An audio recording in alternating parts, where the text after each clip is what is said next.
सर्वे केला, कमिटी आल्या, कमिटीने जागा पण निश्चित केली, वारंवार त्यांच्याकडनं घोषणा केली की MIDC होईल, पण परंतु अजूनपर्यंत पंढरपूरच्या तरुणांना रोजगार मिळाली MIDC नाही. आज इकडे डॉक्टर्स, इंजिनियर्स आणि वकिलांचा मेळावा होता, संवाद होता. त्याच्यामध्ये त्यांनी काही मागण्या माझ्यासमोर मांडल्या आणि त्याचा नक्की पूर्तता करण्याचा आम्ही प्रयत्न करू. त्याच्यामध्ये MIDC पंढरपूर ही मुख्य मागणी होती आणि त्यावर येणाऱ्या दिवसात आम्ही काम करू. डॉक्टर लोक जे इक्विपमेंट घेतात त्यांच्यावर GST भरपूर लागले गेले असं डॉक्टर त्यांची जी उपकरणं आहे, जे इक्विपमेंट्स लागतात, CT स्कॅन, MRI, त्याच्यावरच सरकारने 28% GST लागला आहे. आणि फक्त डॉक्टर्स नाही पण शेतकरी पण GSTमुळे त्रस्त आहे.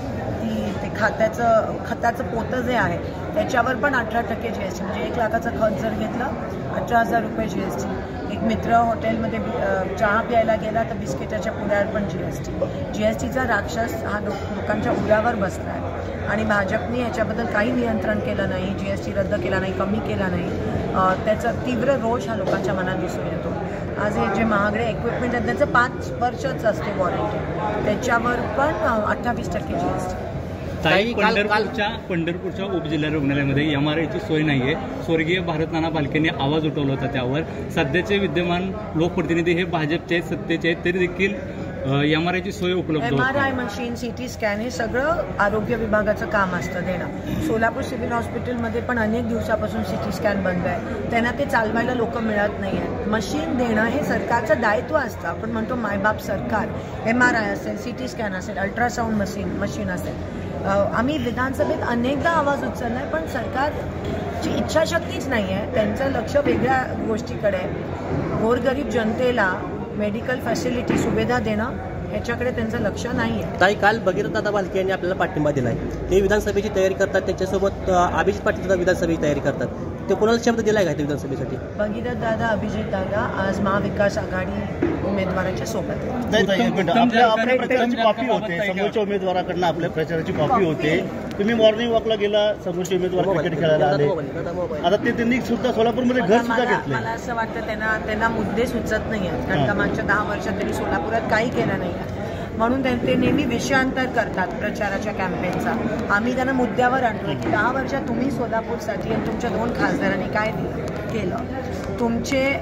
तुमच्याच पक्षाने त्या दोन्ही खासदारांना निष्क्रिय असण्याची पावती दिली. सत्ता असून सुद्धा तुम्हाला उमेदवार बदलावा लागतो, ही शोकांतिका आहे.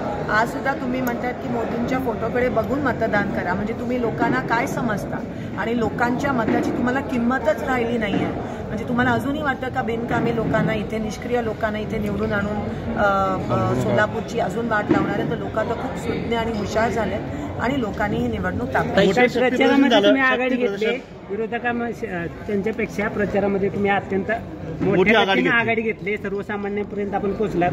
कसं वाटतंय सर्वसामान्यांच्या प्रतिक्रिया वगैरे? बघा, अजून इलेक्शनला 18 दिवस राहिलेत वोटिंगला.